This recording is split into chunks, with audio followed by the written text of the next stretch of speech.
The WBC champion Deontay Wilder will face his mandatory challenger Dominic Breazeale on May 18th in New York.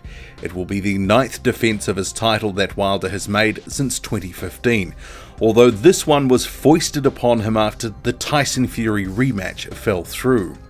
The hype and general buzz, it may not be the same or exactly the same as a second pay-per-view event would have been, but the stakes are high for this one too, with his strap on the line, and it's another chance to add to his legacy, another brick in the wall. In this video, we'll cover 10 things that could influence the outcome of this fight, for which Wilder goes in the favourite. Buckle in. Let's go. Number 1. Deontay Wilder has talked about breaking himself down and going back to basics for this fight. Does this mean he's going to be more technically sound? Unlikely. It's more a signal, I believe, that his game plan is going to feature things that we don't often see consistently enough, namely using the jab early and often as an effective weapon, and something that he can work off to help set up punches other than a right hand, which Breazeale will be expecting. And more likely than not, Breazeale will be the one pressing the action, coming forward as he has often done, so it will be important to use that jab for scoring purposes, but also to momentarily blind Breazeale to fire off other punches. So we may also well see more body shots in this fight, which Wilder he doesn't usually throw many of, but he has spoken of wanting to land more of in this fight. It's worth noting, Breazeale has been hurt to the body before and is wide open to being hit by body shots. And given the Bronze Bomber largely became one-dimensional and telegraphed the right hand most of the night against Tyson Fury, mixing in more variation of punches will not only help disguise his money punch the right hand, but break the durable Breazeale down, because it's unlikely to be one punch that stops the California native. Number 2. Will Deontay Wilder be able to stay healthy ahead of this fight? The 33-year-old, as a result of his unorthodox style, has been racking up a long list of injuries in recent years, admitting recently to 7 surgeries on his right arm over the years, including one just a few months before the Tyson Fury camp, when he broke his arm sparring. In December, he stated that during that Fury training camp he barely threw any right hands, adding, "So that could have been a reason with being anxious to wanting to get Fury out of there so badly." So with Wilder having drawn a link to his most recent performance and his most recent injury, it's clear that his general health and durability could be a factor in the lead up to this fight, and it could impact on how he performs, so staying healthy is a must. And we did see against Chris Arreola in that fight, he can even be injured in the ring too. Number 3. Will Deontay Wilder be able to keep himself in check and thrive on the pressure of this fight? While many might say that this is a standard defense and Wilder is a hot favourite to win it, in the background there's an increasing amount of pressure on him to perform. He's just walked away from a $100 million deal from DAZN. He thinks he can get more from doing things his way, saying that he's gambling on himself, and that he will get 50-50 in any fight with Anthony Joshua. So the pressure is there to perform, to make what he wants happen. It's actually immense pressure. And in the wake of the Fury fight, he admitted on social media that that event brought more pressure than he expected, leading him to get overly anxious and abandon his game plan. So a key part of a victory for Wilder will be executing, so he needs to be dialed in and not get overawed by the occasion or not succumb to the pressure. Number 4. There's also an added pressure that may play into Wilder's mind as the fight wears on, which is the comparison his performance will bring with Anthony Joshua, given Breazeale is a common opponent. Joshua stopped Breazeale in the 7th round of their fight in what was a dominant performance early in the Brits Championship career. And apart from fans thrashing out whose performance is better, if Wilder stops Breazeale in under 7 rounds, he will have some bragging rights. And Deontay Wilder, being Deontay Wilder, would likely use those bragging rights in public. Conversely though, if he labours to a win, it wouldn't be a good look. So either way, there's pressure on him to perform and look good for many reasons, not least because it would also continue to build towards a fight with Anthony Joshua. Number 5.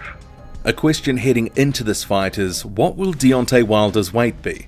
The WBC champion has been tracking down in weight since his 2015 win over Eric Molina, and he was a near career lowest of 212 pounds for the Tyson Fury fight, the lightest he'd been in a decade. And on fight night he was in fact 209 pounds according to Wilder himself. And if Wilder weighs something similar, Breazeale, who was most recently weighed in the mid 250 pound range, could come into the ring with a weight advantage of about 40 pounds.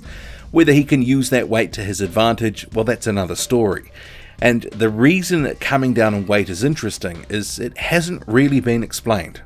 For his fight with Luis Ortiz, he was 214 pounds, 6 pounds less than his previous fight. And illness in the camp leading up to that fight had been attributed as a factor in the lighter weight, but there was no such reason for the weight of 212 pounds. It is possible it will be one of those things that is not seen as a major red flag until he actually loses, and then it may be revisited. But if Deontay Wilder does weigh in somewhere around 210 to 215 pounds, it will likely ensure he can use his athleticism and quickness to their full effect.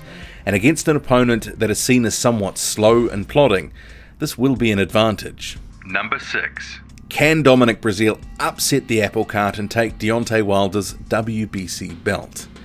Many would say it's improbable, and that Wilder should be able to crack the Dominic Breazeale code and beat him up in the process. Breazeale is a relatively basic fighter. He comes forward, he looks to land big punches as he does that, often eating his fair share of shots to get his own work away. But he knows he has to be smarter for what could be his second and final title shot. He's enlisted the help of noted trainer Virgil Hunter. And it is a little unfair to expect miracles from Hunter, but he may be able to tighten up a few things that could pay dividends and come up with a game plan to challenge Wilder.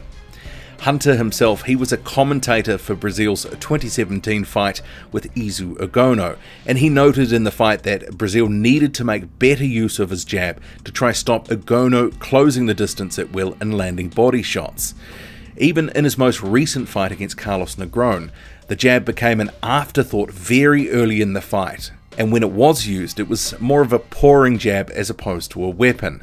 And the likes of Tyson Fury, Luis Ortiz, and even Gerald Washington have shown that a good jab is a good punch against Deontay Wilder to break up his rhythm and score with. Number 7. One thing Hunter has his work cut out on is Breazeale's defense, which can be non-existent in his fights at times. And in a fight where you're up against one of the division's biggest punchers, it's a problem. So if Dominic Breazeale can't be somewhat defensively responsible, he will likely take a lot of punishment in this fight. Even though he managed to get wins over the likes of Carlos Negron, Amir Mansour and Izu Ogono, he took a fair degree of punishment in those fights. Some of it was unnecessary punishment, as he seemed to get hit by most anything that was coming his way.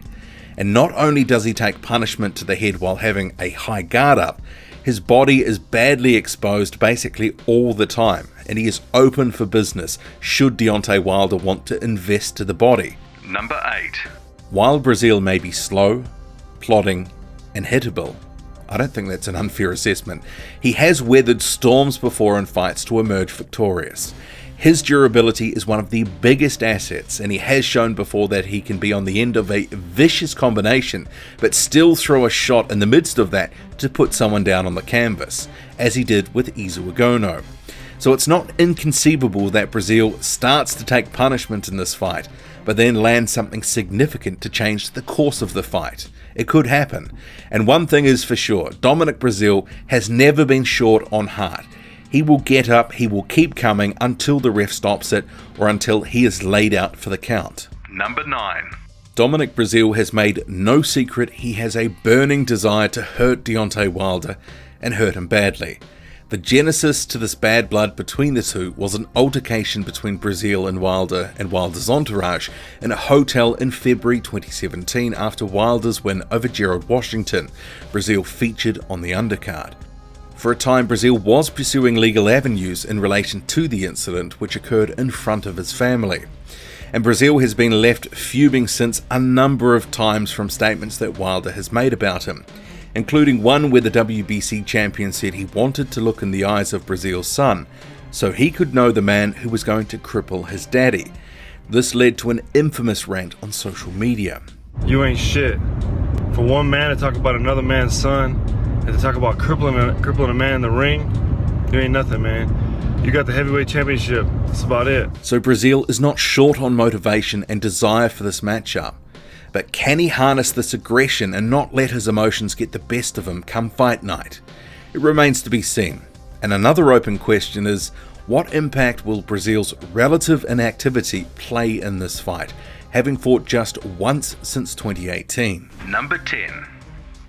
If this fight plays out how many expect with a Wilder win, there's a question to be asked. Does this do much for Wilder's stock within the division? And does it go any length to closing the commercial gap between him and Anthony Joshua, with that being a key part he's not being offered 50-50 in a unification fight with Joshua?